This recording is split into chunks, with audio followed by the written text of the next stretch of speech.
49 fertility centre మీకు అందిస్తుంది కేవలం 899 రూపాయలకి ఫర్టిలిటీ అసెస్మెంట్ ప్యాకేజ్. రైతుల కోసం కేంద్ర రాష్ట్ర ప్రభుత్వాలు అనేక పథకాలను అమలు చేస్తున్నాయి. వివిధ పథకాల ద్వారా నేరుగా నగదు బదిలీ చేయడంతో పాటు ఎరువులు, వ్యవసాయ యంత్ర పరికరాలపై సబ్సిడీ అందిస్తున్నాయి. తక్కువ వడ్డీకే బ్యాంకుల నుంచి రుణాలు అందించేలా ప్రయత్నం చేస్తున్నాయి. కేంద్ర ప్రభుత్వం పీఎం కిసాన్ పథకం ద్వారా 5 ఎకరాలలోపు పొలమున్న రైతులకు ప్రతి ఏడాది 6,000 రూపాయల సాయం అందిస్తోంది.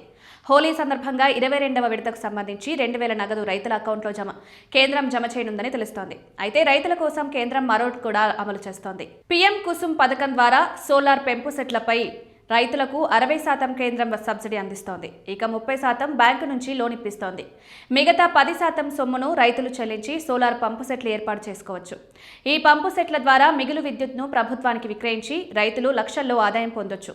పంట సాగుకు ఉపయోగపడటమే కాకుండా రైతులు వీటి ద్వారా ఏళ్ల పాటు ఆదాయం పొందొచ్చు. 2026 మార్చి నాటికి 34,800 మెగావాట్ల సోలార్ సామర్థ్యాన్ని పెంచడమే లక్ష్యంగా కేంద్రం ఈ పథకాన్ని అమలు చేస్తోంది. రైతులు, రైతు సంఘాలు, సహకార సంఘాలు, నీటి వినియోగదారు సంఘాలు, గ్రామ పంచాయతీలు పీఎం కుసుమ్ అధికారిక వెబ్సైట్కి వెళ్ళండి.